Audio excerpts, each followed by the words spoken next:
All right, for those of you that are now joining us via live stream, welcome. My name is Ann Miller. I am the Regional Director of Incident Management for the Canadian Coast Guard Atlantic Region, and I am your MC for today's event as we celebrate 59 years of service of the CCGS Hudson. I now would ask that everyone to please rise, and I invite Ms. Terry Lynn Rapida to the podium to sing our national anthem.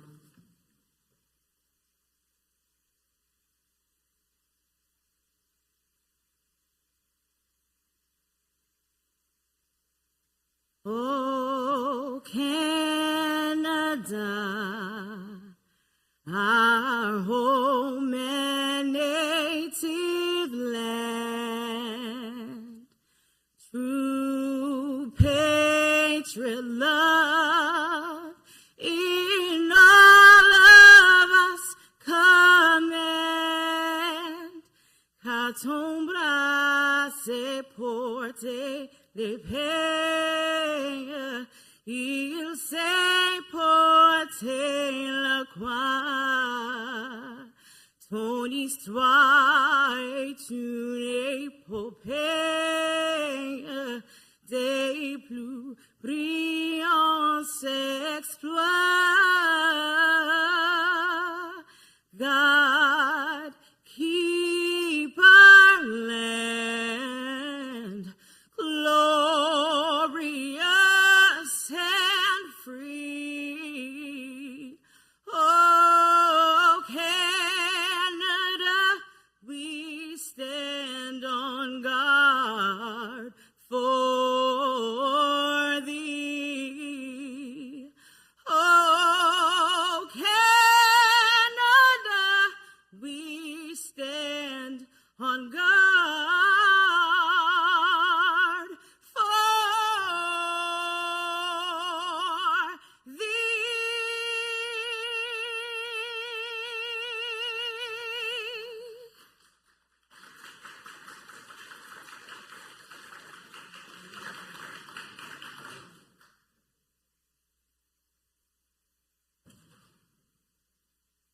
Thank you, Ms. Rapida. I now introduce Assistant Commissioner Gary Ivany to give welcoming remarks.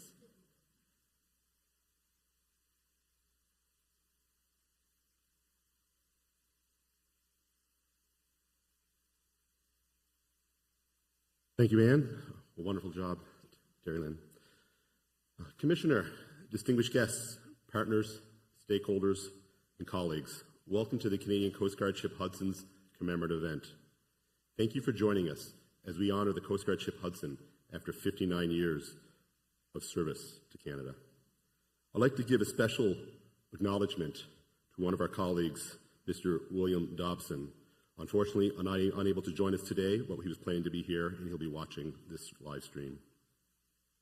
Mr. Dobson was an original crew member from 1963. How fitting it is that during our Coast Guard's 60th anniversary year that we come together today to celebrate the legacy of a vessel that has been operating almost as long as our Coast Guard itself. Over the years, the CCGS Hudson has made so many significant scientific advances that we'll hear much more about today, and the Canadian Coast Guard would not be what it is today without the vessel and its outstanding crew and scientists that have all sailed aboard. I'd like now to ask anyone in attendance who has sailed on board the Hudson to please stand if you're able.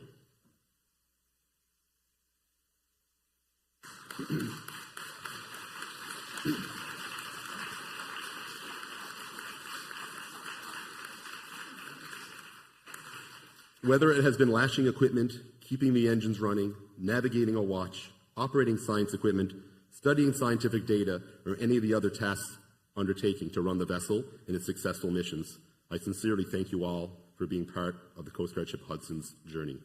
Please be seated. The hard work, dedication, and support that has gone into keeping the Hudson operational over the past number of years has been nothing short of astounding. I'd like to start by acknowledging the officers and crew of the Coast Guard Ship Hudson.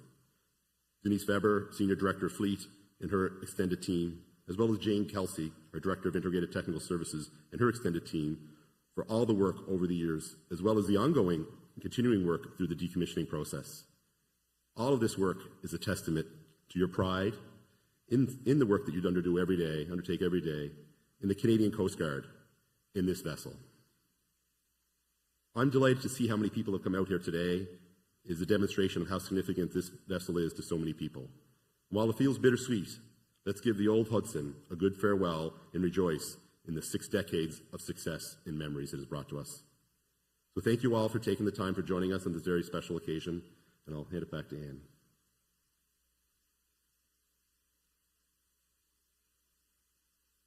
Thank you, Assistant Commissioner. Next, I invite the Parliamentary Secretary, Mr. Mike Kellaway, to the podium to deliver remarks.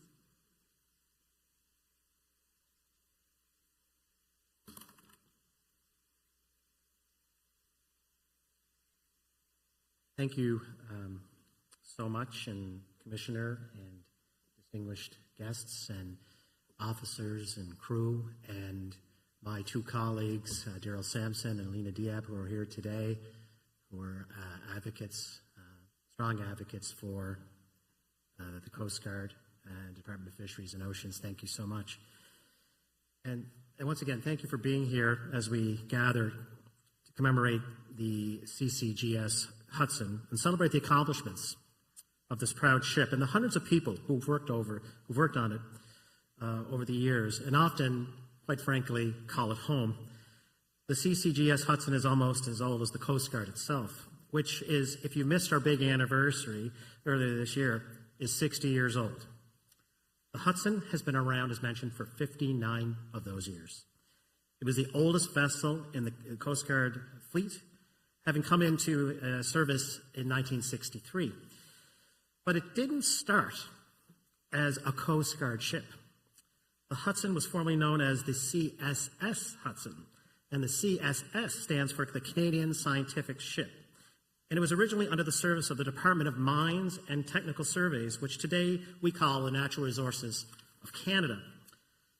As we all know, the Hudson is a unique vessel, and I've heard it described over the last year as a floating laboratory. And I think that's an apt way and a great way to put it.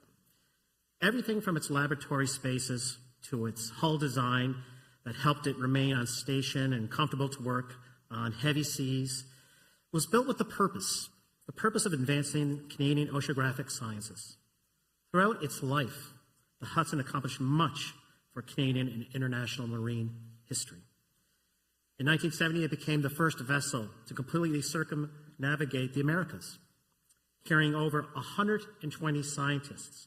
The ship left in Halifax in November of 1969 and traveled south around Cape Horn, performing oceanographic research, and it sailed north again through the Pacific and became the 6th vessel to transit the Northwest Passage before returning to Halifax in November of 1970. From successful on-water rescues of crews in distress and to recovery operations from maritime disasters, the CCGS Hudson and her crew always performed exceptionally well during difficult and dangerous assignments. This ship and its crew exemplify the Canadian Coast Guard's motto, safety first, service always. Now, as we look to the future, work is underway on the offshore oceanographic science vessels that will replace the Hudson, and we expect those vessels to be ready for service in 2025. This is part of the Government of Canada's commitment to renew the Canadian Coast Guard fleet so it can continue to deliver important services to Canadians while ensuring personnel have the ships they need to carry out the vital operations. And quite frankly, this is great news for the Canadian Coast Guard and for Canada. But really today is about the Hudson. And while we're here to celebrate the ship and the service it has given to our country, it is also with a heavy heart that we finally say goodbye to this illustrious vessel after 59 years of service. Make no mistake about it, my colleagues, this government, we are incredibly proud of the Canadian Coast Guard. And I would like to thank all the past and present CCGS Hudson personnel for your dedication, for your sacrifice, for your leadership, and for your service over the last 59 years. You are definitely all part of a great legacy. Thank you.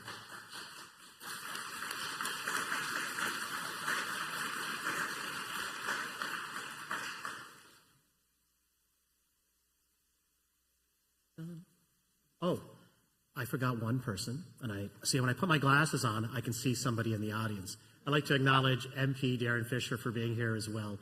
Darren, thank you for coming, and thank you for your assistance and support of the Canadian Coast Guard as well. Thank you.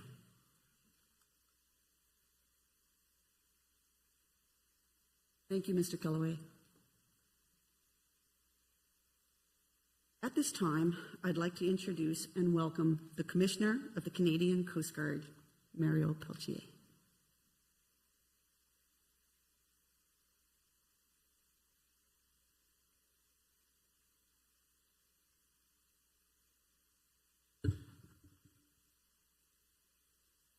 All right, good morning, everyone. Nice to see some very familiar faces, some of the people I haven't seen in years. I think it's great that we're able to be together today and celebrate the Hudson. So, merci Anne, puis un gros bonjour à tout le monde. As it was mentioned, the Coast Guard is now celebrating our 60th anniversary, and I got to say it's with pride, but a bit of sadness that we're here to honor the long career of the Hudson, and that almost made it to 60 as well too.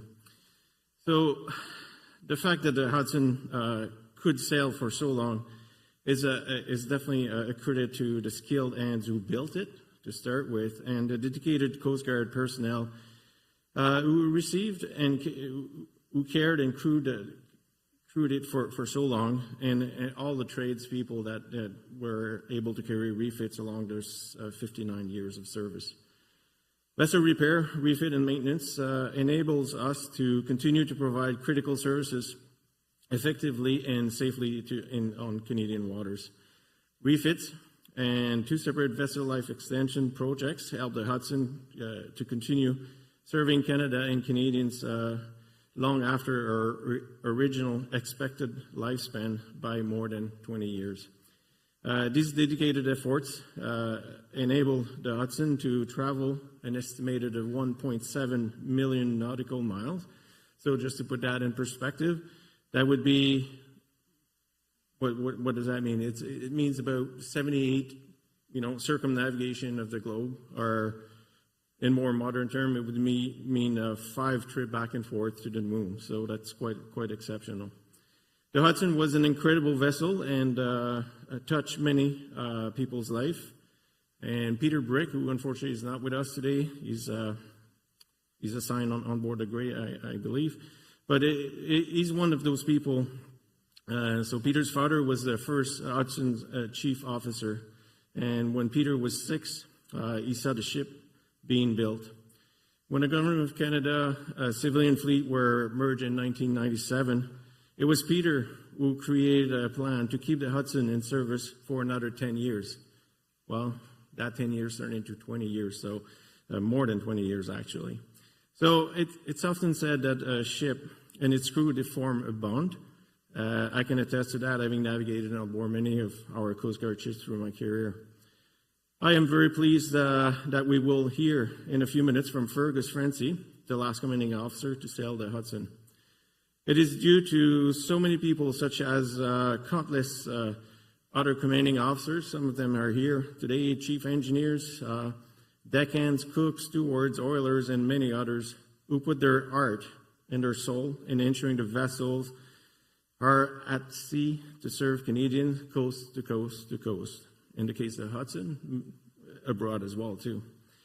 So, thank you to the crews who have served on the Hudson for the last 59 years. We are celebrating the vessel's amazing achievements, but they would not have been possible without each and every one of you.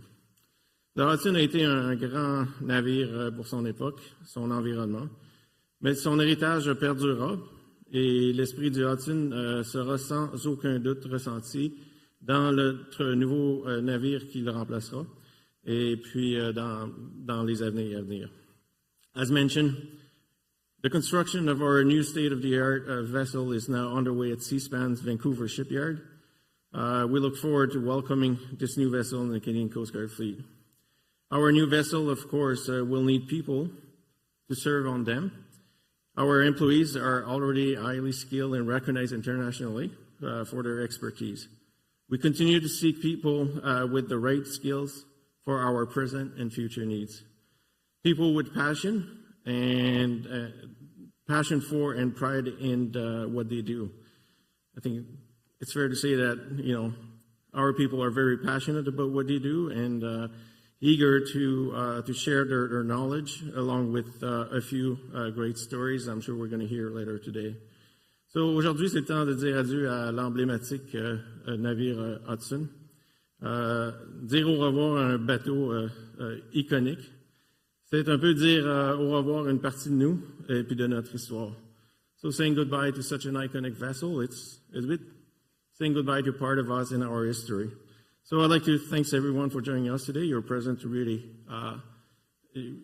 warms our hearts, and I wish everyone a good rest of program for today.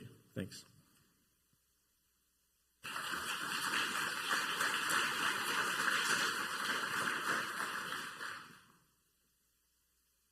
Thank you, Commissioner. Next, I would like to introduce Dr. Ellen Kenchington, research scientist with the Department of Fisheries and Oceans here at BIO, who has led many science missions on board the Hudson to deliver remarks.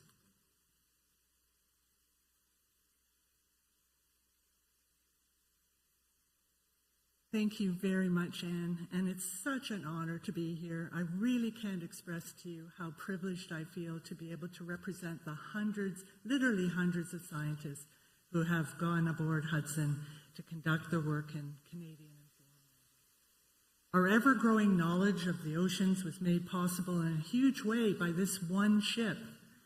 And I just, as I said, feel very honored, so thank you. So we all have memories of Hudson, those personal moments when you felt truly privileged to be on board. And it was a real challenge for me to decide what to choose. And I was kind of surprised at what the first memory was that came to mind. But it was there, and it was clear. And it was 2009, and I was sailing on the Flemish Cap in the fog, Captain Martin, and I get called to the bridge to come see something. And I look, and of course I don't see it, because I don't have the hawk eyes that the captain has. But eventually I could see some sails, and then more sails.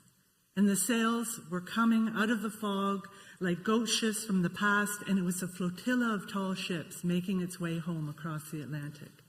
It was really a memorable experience, and one that I'll never forget. It was incredibly moving. So thank you for calling me to the bridge. I was also there for the first deep dive with underwater cameras into the Gully Marine Protected Area. We used what we call an ROV, a remotely operated vehicle, to bring cameras down to the sea floor. And we had done this before in the shallower waters, but as we were hovering over the depths of the gully, Hudson holding steady, the cameras going down, and this was taking hours because we had to go down 1,000 meters, 2,000 meters, 2.5 kilometers until we finally reached the sea floor, and then the darkness was lit up. We were watching from the forward bridge, our regular spot there when we were doing this kind of work, and all of a sudden we could see stalk crinoids, sea lilies, wafting in the currents on the sea floor. And moments later, a giant Dumbo octopus swam by. And in my foggy brain, I said, it's a seal. And then I thought, it can't be a seal. But it was that big, and it was amazing. And we captured the moment on film and brought it back to share with others. So it was truly another magical moment on Hudson. And I think in talking to some of my colleagues, that it was one shared by others. So I know you have your precious moments as well, and there are many of them. Yet for these memories and dozens like it, I'll really remember the people, as others have said. I'll remember not only my fellow scientists and researchers from Canada and from abroad who have come to explore the oceans together with us, but I'll remember the captains that I've sailed with and the men and women of the Hudson crew who on every mission provided unstinting support for our science work.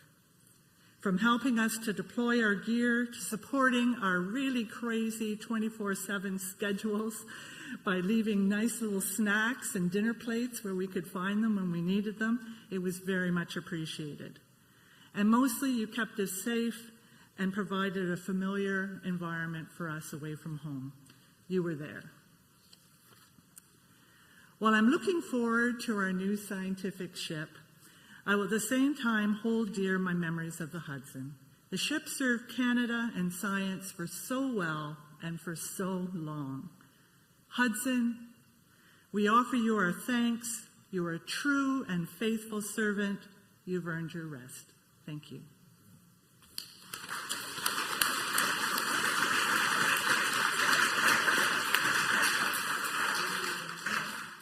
Thank you, Alan. I now invite David Moran, Director General of Science for the Department of Fisheries and Oceans, to come forward to say a few words, please.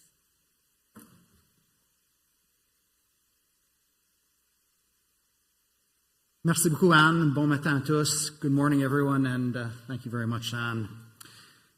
It is truly a privilege to be here this morning with you.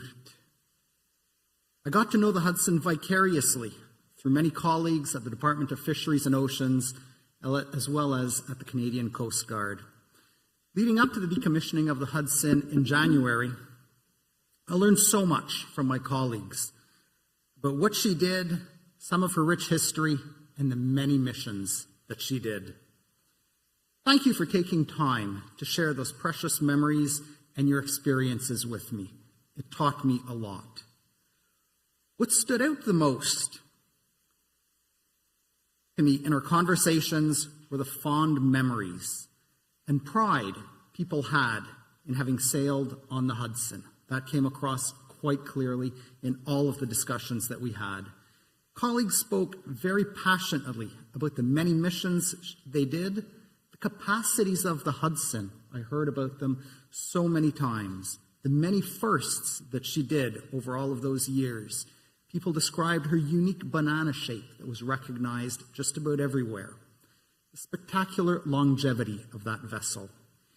Even the song that was written about her. Somebody sent me a video clip of it, which I listened to many, many times. I know that she will be missed. Probably most telling is when I was looking into other vessels to fulfill her duties. I was reminded several times by many colleagues that the vessels being proposed were simply not the Hudson. On that, I wish her and all who served aboard this fine ship fair winds and following seas. Thank you very much. Merci beaucoup.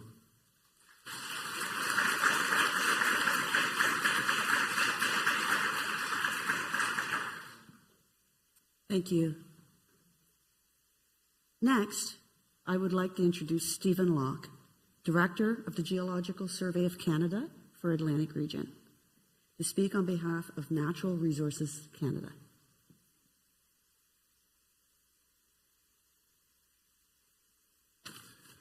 Good morning and bonjour tout le monde.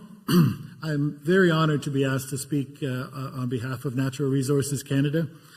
As Anne mentioned, I'm the director of the Natural Resources Canada, more specifically the Geological Survey of Canada, where we have the Marine Geoscience Center of Expertise here at BIO.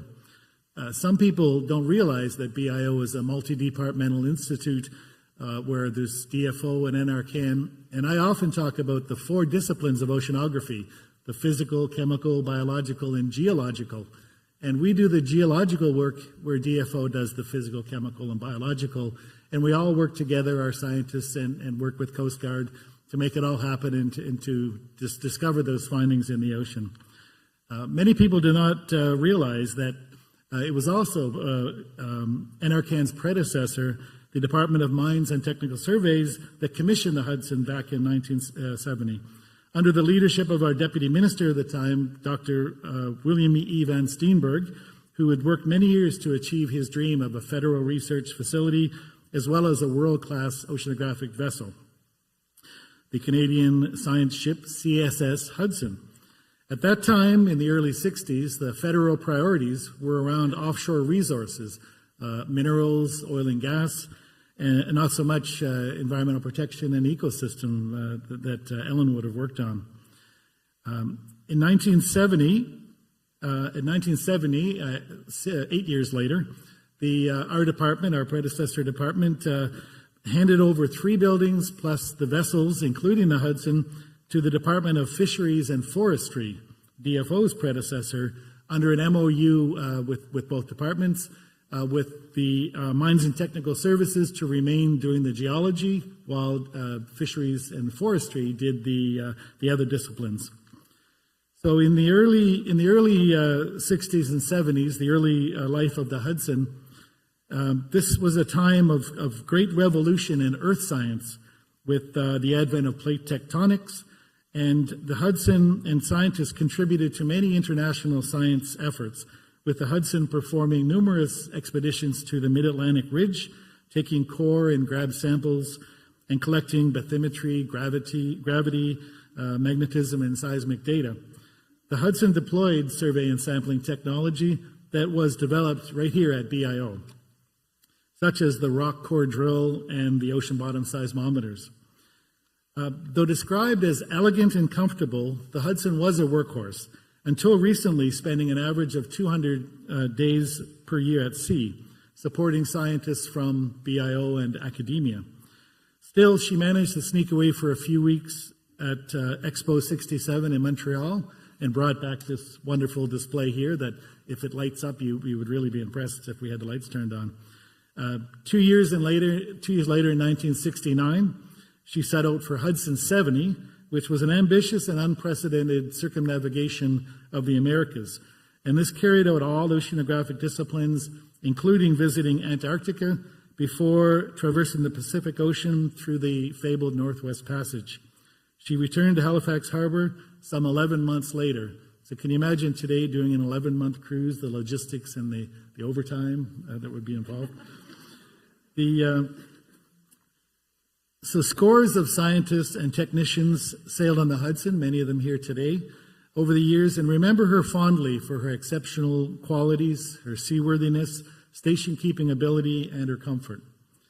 The Hudson enabled substantial contributions to Canadian marine geology, most notably for the GSC, knowledge around seafloor spreading, glacial history, sediment transport processes, seabed mapping, and played an important role in the development of Canada's offshore oil and gas. And more recently, we've been using the Hudson to do research around renewable energy, such as tidal and offshore wind. And as well, we study geohazards, such as submarine landslides and turbidity currents. As we say goodbye to the Hudson, we must acknowledge her stalwart service and thank her for always bringing us safely back to shore. At the Hudson's 50th anniversary, some 9 years ago, one of our scientists within our ken, Phil Spencer, wrote a song called The Mighty Hudson that was just referred to, that was sung by Patrick Potter at that event. So I'm going to close with just an excerpt from that poem. I don't mind when strong winds blow around us, barely feel a grand 10-meter wave. I know the mighty Hudson will take me safe to shore. I'm at peace while Hudson's diesel engines roar.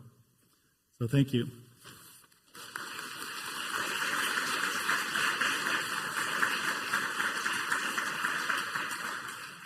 Thank you, Mr. Locke, and thank you to NRCan and their predecessor department for the Hudson. I now would like to introduce and welcome a Hudson historian, my friend, Captain Richard Smith. Richard is a retired commanding officer for the Canadian Coast Guard and of the Hudson, and he's speaking today as a spokesperson for CCGS Hudson.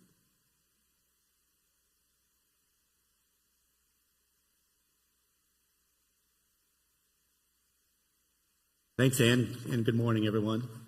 It's really a delight for me to see so many old shipmates and friends, people I haven't seen for a long time, and to make your acquaintance again. So nice to see, like, Carol's here and Dave is here and all the old folks, right? So thank you so much for inviting me to speak about this wonderful ship, the Hudson, a ship that has brought so much pride and honor to its crews and the science staff alike. Frankly, I would feel more comfortable in a storm on the Hudson than standing here before you right now. Firstly, I would like to remind you of a physical ship, a ship of 296 feet in length, 50-foot beam, a ship of 4,800 tons, a ship with thick hull plating to withstand Arctic ice conditions, a ship that has a good measure of stability and perfectly flared bow and a cruiser stern that enabled the Hudson to withstand heavy seas and to do science work in all kinds of adverse conditions. But the Hudson is not just a physical ship, but is synonymous with the crew and the people that sailed on her. These are the people that enabled the Hudson to do its work, that maintained her, that navigated, and kept everyone fed. I would like to recognize the specific contribution of those that sailed the Hudson as crew and who were key to the overall success of 59 years of operations. So thank you to the captains and the deck officers that navigated the ship safely to and from harbors and work areas, that guided the ship along precise lines or into remote, uncharted areas, to the quartermasters that kept station in heavy weather with thousands of feet of CTD wire reaching down into the depths. You all know how that went. Thanks to all the bosuns and the deckhands that maintained the ship inside and out, the countless days of chipping and painting, loading stores, science equipment, securing for sea, and being on deck in any weather to launch and recover science equipment. Thanks to the catering staffs who kept everyone well fed. I have the record of eating 13 apple turnovers. So they kept everyone well fed, they served meals, they made bunks, kept the cabins clean, and a special thank you for all the events and the barbecues on the flight deck that you catered. That made every mission special. We all remember those great days back on the flight deck. Also, thanks to the engine room departments that kept the engines running, the lights on, and fixed equipment of all descriptions.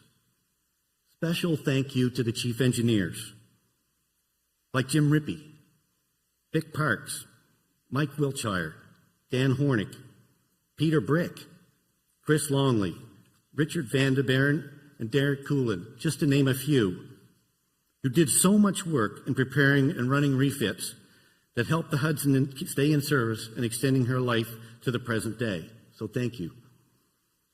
I cannot leave out the support of the shore staff, who organized crewing of the ship and crew changes, people who received and shipped the Hudson stores, parts, and supplies, the engineering support staff, who assisted with ship support and refits, the operations people at ROC that coordinated ship and science missions. They were all part of the Hudson's team as well. So nice, too, to see some of the folks that were here back when we operated right out of BIO as just the science ships before the merger with the Coast Guard. I would like to now mention a few notable historic events in the life of the Hudson, just to sort of remind you that this ship did so many wonderful things. So did you know that in 1965, a computer was installed in the upper hydrographic lab? It was a monster, a big, huge thing, not a laptop like today, and made the Hudson one of the first ships in the world to have an onboard computer. In 1968, the Hudson received a satellite navigation system that was the first ship outside the U.S. military to have such equipment. 1969, as has been said, saw the Hudson embark on a circumnavigation of North and South America. Known as the Hudson 70 mission, she logged over 58,000 miles and is believed to be the first ship to make circumnavigation of the Americas. As an interesting note, as the ship made her way back to Nova Scotia after transiting the Arctic, she started through the Strait of Belle Isle. And someone said, ooh, there won't be a circumnavigation unless we go around Newfoundland. So the course was altered to make it a full circumnavigation. The ship did another circumnavigation of North America in 1980 by transiting through the Panama Canal. Lots of times at sea, we see the calm weather, but certainly the Hudson has experienced its share of bad weather, if we've all been there. But in the course of those days, the Hudson rescued many people. So in March of 1972, the Hudson rescued the crew of a fishing vessel sinking on the Grand Banks. A major rescue was effected by the Hudson in March of 1976, when the ship received a distress call from the Cape Friels, a Canadian fisheries patrol vessel, one of our own, on fire and sinking in gale force winds. The crew abandoned the ship and was into lifeboats, and the Hudson's crew rescued them in heavy weather. So in February of 1982, the Ocean Ranger capsized and sank in a violent storm off of Newfoundland. The Hudson was not far away, proceeded to the scene and recovered several bodies of the crew and took them back to St. John's. Another notable event took place in 1987 when the Hudson responded to a distress call from a cargo ship called the Skipper 1, whose cargo of cars had shifted in heavy weather. The ship started to sink and the crew abandoned ship, and the Hudson's crew rescued all 24 members of that crew in heavy weather. The next year, in April of 1988, the Hudson was conducting research in mid-Atlantic at about 2 a.m. in the morning when Second Officer David Morse sighted what appeared to be an explosion on the horizon. The Hudson steamed at full speed for nearly 40 miles and finally came upon the tanker Athenian Venture in two pieces and on fire. The Hudson, under the command of Captain Lawrence Strum, steamed perilously close to the burning wreck, but only one body was recovered. The Hudson's work took her to some remote places for research and exploration. One occasion was in 1993 when the ship was in a fjord in eastern Greenland. She struck some multi-year ice and put a 15-foot gash in her side, just inches from the engine room. The ship was escorted over to Iceland by the Danish Navy. In August of 1995, the Hudson took on 5 hydrographic launches and conducted a hydrographic survey in Rankin Inlet, Hudson's Bay. Mapping of this area had not been done since 1926, and so charts were needed to improve the navigation in the area. I was on board the Hudson for the Rankin Inlet survey and remember sending those 5 launches ahead of the ship to make sure we didn't run into any of the rocks that were there, because there was lots of those. Of particular note was the night we were hove to in storm force conditions, 80 and 100 knot winds, and blizzard conditions off Rankin. And my colleague Ann was with me as second officer. Around 1 a.m., the ship lost steering and went into synchronous rolling. The ship rolled heavily and things started to move. 2 diesel engines in the launch for the launches down in the cargo hold got loose, smashed a kayak, right, Dave? Smashed a kayak into a million pieces. Then the helicopter on the flight deck went over the side. I remember an 18-inch computer monitor flying from the port side to the starboard side, missed my head by a couple inches and smashed into a million pieces. So I remember saying a little prayer, and I brought the starboard stick back, and I shoved the port throttle hard down, and we brought the ship up and steered into the wind with the engines until things were rectified by the engineers. But the Hudson pulled us through it, as it usually did. There are so many personal stories and so much history about the work of the ship and the life on board the Hudson. We will all share these stories here today as we reflect on our past adventures together on this great ship. What is certain is that the Hudson and all those that have sailed on her have made their marks in history, both in feats of seamanship and in scientific excellence. So thank you to the crews of the Hudson that have contributed so much to the success of this remarkable ship and left a legacy to remember. The Hudson has always been a wonderful ship to experience that always brought us together and home. Thank you very much.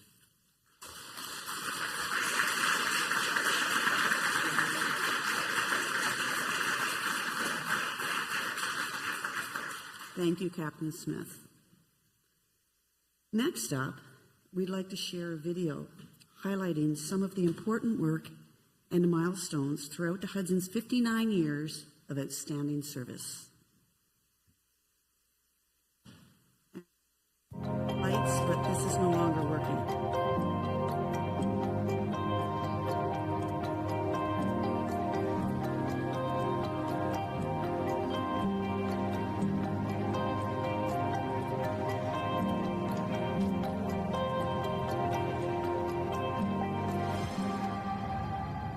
My name is Fergus Francie.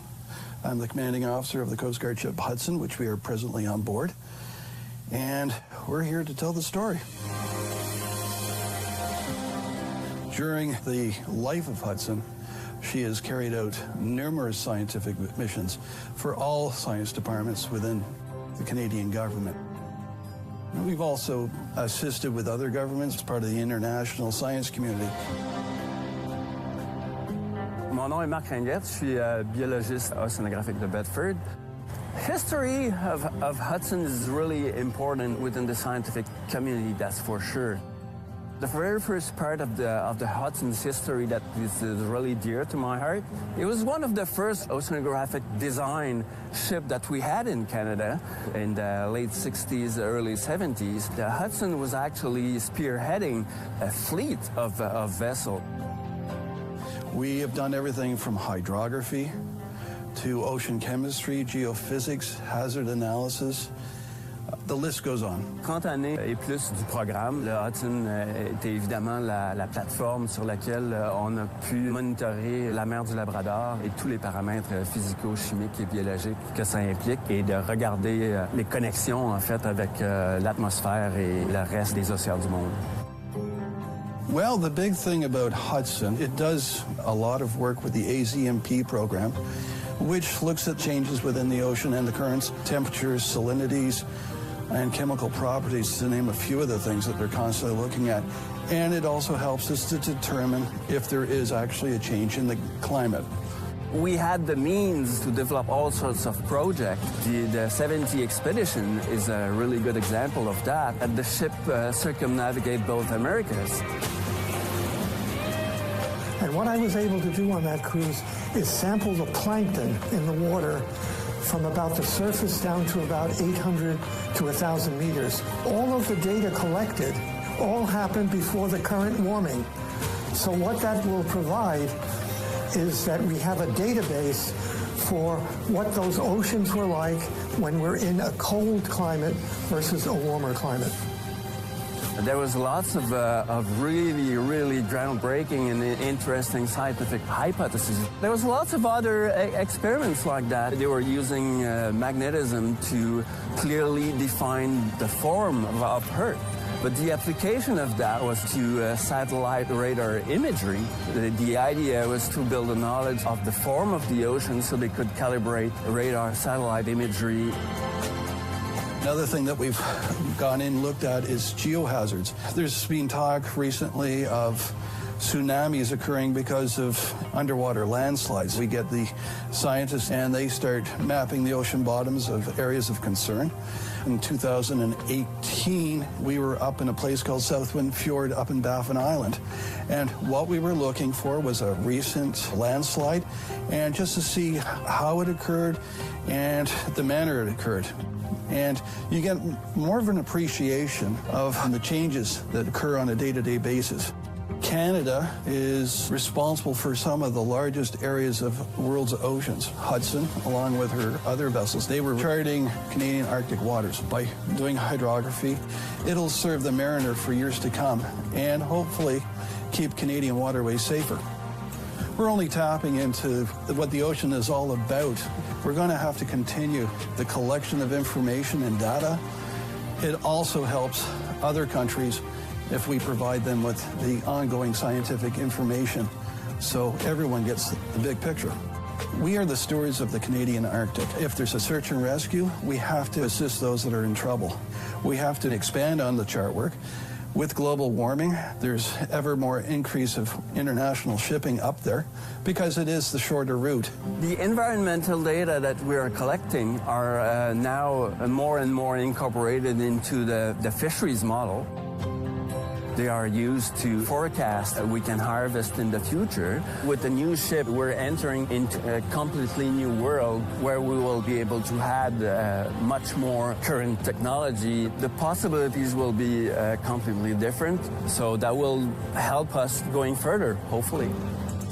It's always important for Canada to have a scientific vessel available to continue our commitment to Canada and its presence in the Arctic.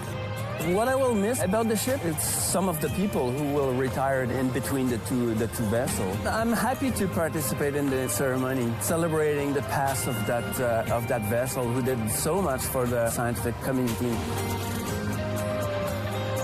Here in the Canadian Coast Guard, it is important we honor the past so we can navigate the future. After a proud and storied career of 59 years, the Hudson's watch has ended.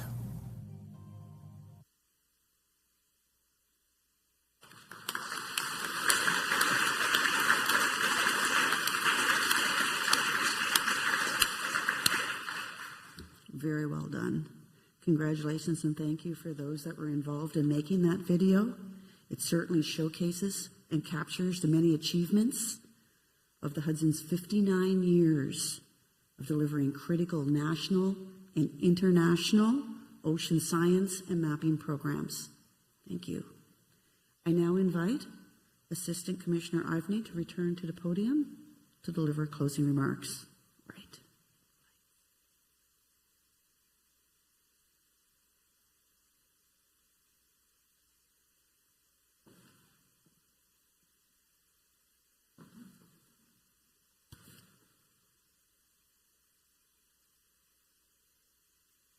Thank you, Anne. So before we conclude this portion of today's commemoration, I'd like to thank everyone for joining us here to celebrate the Coast Guard ship Hudson.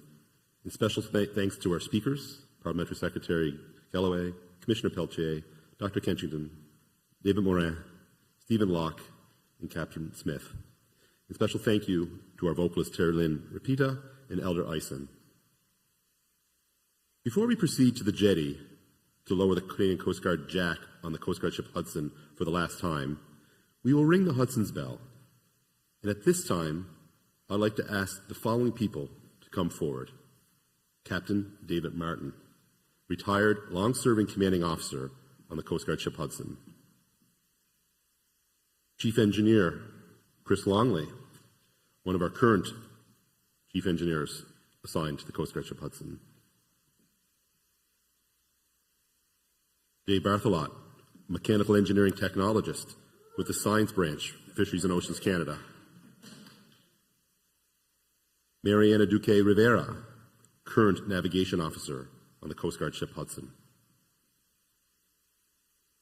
These four individuals each have a connection to the Hudson, and they also represent the theme of Coast Guard's 60th anniversary, celebrating the past, navigating the future. Traditionally, the ship's bell was rung 8 times to mark the end of a watch. But we thought it would be fitting to ring the Hudson's bell 8 times, one last time, as we say goodbye to this historic vessel. I will ask everyone to please rise.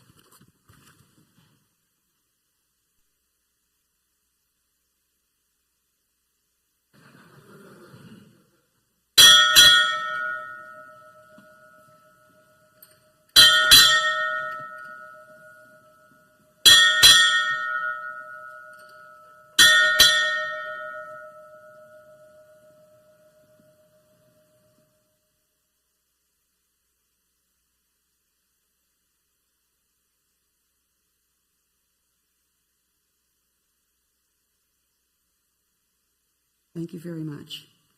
I now request that you please, this concludes the part of the ceremony for here in the auditorium. We're now going to ask that you please proceed down to the jetty for the lowering of the Coast Guard jack on board CCGS Hudson. This will be followed by a reception of light refreshments in the area. The walk down will take about 5 minutes, 5 to 10 minutes, and I ask that we please allow our distinguished guests in the front row and the ship's crew to leave the auditorium and proceed first. All remaining can then follow once they've exited the auditorium And I'd like to again remind you that if there are any here that require assistance to get to the jetty area, that they please remain seated until the room has emptied, and we'll have people on hand to assist you. There will be people along the way through the corridors of the building. It can be a bit of a maze to assist and ensure that you're headed in the right direction.